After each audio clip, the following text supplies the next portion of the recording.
আমরা যেটি দেখলাম যে আপনাদের যে মূল দাবি আপনারা বেশ কিছুদিন ধরেই বলে আসছেন সংস্কার বিচার এরপরে নির্বাচন বা বিচার সংস্কার এরপরে নির্বাচন। বিচারের দাবি বিচারের প্রক্রিয়া এখন শুরু হয়েছে, আমরা দেখছি গণহত্যার বিচার চলছে, আওয়ামী লীগ নিষিদ্ধ হলো, সেটিও যদি বিচারের মধ্যে ধরেন বিচার প্রক্রিয়া তো হয়তো লম্বা সময়, তবে নিষিদ্ধ তো হয়েছে, আওয়ামী লীগের কার্যক্রম নিষিদ্ধ হয়েছে এবং এরই মধ্যে প্রধান উপদেষ্টা বলেছেন জুলাই মাসে সব দলের অর্থাৎ ঐকমত্য কমিশনের বৈঠকের আলোকে একটি জুলাই চার্টার ঘোষণা হবে যেটি সংস্কারের রূপরেখা। তার মানে কি এই যে আপনাদের দাবি পূরণ হয়ে যাচ্ছে বা হয়ে যাওয়ার পথে, তাহলে তো নির্বাচনে আর কোনো আপত্তি থাকার কথা নয়। ধরেন নভেম্বরে নির্বাচনে হলেই কি আপনাদের কোনো আপত্তি আছে? ধন্যবাদ আপনাকে, ধন্যবাদ সৌরভ ভাইকে এবং উপস্থিত দর্শকদেরকে। আপনি একটি খুবই গুরুত্বপূর্ণ প্রশ্ন করেছেন যে আমাদের প্রশ্নের সাথে সাথে আপনি আমাদের যেই দাবিগুলো সেটাও তুলে ধরেছেন। সেটা হচ্ছে জুলাই চার্টার, জুলাই প্রোক্লেমেশন চেয়েছিলাম, সেটা এখন দাঁড়িয়েছে জুলাই চার্টারে। আর বিচার, সংস্কার এবং নির্বাচন। তো আমরা যেটা জানতে পেরেছি সেটা হচ্ছে ওই সব দলের ঐক্যমত্যের ভিত্তিতে জুলাই চার্টার ঘোষণা করা হবে। এই যে প্রমিসটা, এই প্রমিসটা আমরা ডিসেম্বরের 31 তারিখেও পেয়েছিলাম যে জানুয়ারির 15 তারিখে সবার ঐক্যমত্যের ভিত্তিতে আমরা জুলাই প্রোক্লামেশনটা পাবো।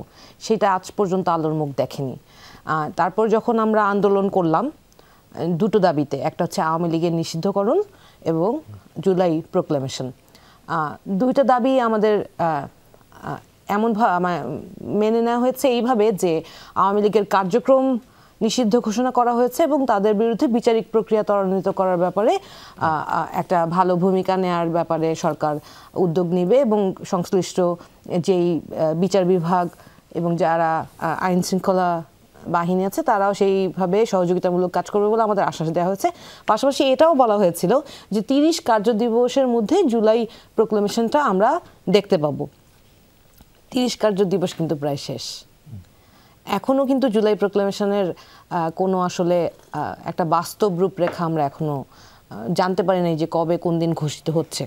তো এই যে পরিস্থিতি বারবার করে কিন্তু আমাদেরকে আজ নয় কাল, আজ নয় কাল করে আমাদেরকে ঘোরানো হচ্ছে। তো আমাদের যে আস্থার যে বিচ্যুতি হচ্ছে সেই জায়গাগুলো থেকে আমরা আসলে যতদিন না পর্যন্ত আমরা সংস্কারের বাস্তব রূপরেখা দেখতে পাবো, যতদিন না জুলাই প্রোক্লেমেশনটা হাতে পাবো, চোখে দেখতে পাবো, পড়তে পারবো, সারা বাংলাদেশের মানুষের যে আকাঙ্ক্ষা, সেটা তো শুধু আমার দাবি না, সারা বাংলাদেশের। জুলাই চার্টার আমি একটু যোগ করি, জুলাই চার্টার এবং জুলাই প্রোক্লেমেশন কি আলাদাভাবে আপনারা বলতে চাইছেন যে যেটি সংস্কারের রূপরেখা একটা, যেটিকে জুলাই চার্টার হিসেবে বলা হচ্ছে, আর আপনাদের তো ঘোষণাপত্র ছিল, সেটিকে আলাদা করে দেওয়ার কথা বলছেন নাকি একসাথেই যেটা হওয়ার কথা? এখন তো শুনছি একসাথেই দিবে, কিন্তু আমাদের দাবিটা কিন্তু ছিল জুলাই ঘোষণাপত্র যেটা, সেই দাবিটা থেকে কিন্তু এখন সরকার থেকে সেই দাবির যেই ঘোষণাপত্রের জায়গাটা ভিন্নভাবে উপস্থাপন করা হচ্ছে। তো জুলাই চার্টারের মাধ্যমে আমাদেরকে বলা হচ্ছে যে আমাদের যে ঘোষণাপত্র সেটাও সেখানে সন্নিবেশিত হবে সংস্কারের মাধ্যমে। তো এই যে জিনিসগুলো সেটা কিভাবে আসলে আমরা দেখতে পাবো সেটাও একটা বড় ব্যাপার। এখনো তো আলোচনার মধ্যে আছে জাতীয় ঐক্যমত্য কমিশন। আমরা আশা রাখি যে সবাই ঐক্যমত্য হয়ে অন্তত জুলাইয়ের যে প্রোক্লেমেশনটা, জুলাইয়ের যে ঘোষণাটা, যেটার জন্য জাতি অধীর আগ্রহে বসাচ্ছে, সেটা আমরা দেখতে পাওয়া উচিত। এটা নিয়ে কারো দ্বিমত করার কোনো সুযোগ নেই, এইটা একটা জিনিস। আর সংস্কারের যে বিষয়টা, এটা খুবই গুরুত্বপূর্ণ। আমরা জাতি হিসেবে বারবার রাজনৈতিক দলের কাছে প্রতারিত হয়েছি। কিভাবে 90-এর গণ অভ্যুত্থানে যে 3 দলীয় জোটের রূপরেখা হয়েছিল, সেইটার যেই বাস্তব রূপ আমরা আশা করেছিলাম সেটা কিন্তু জাতি দেখতে পায় নাই।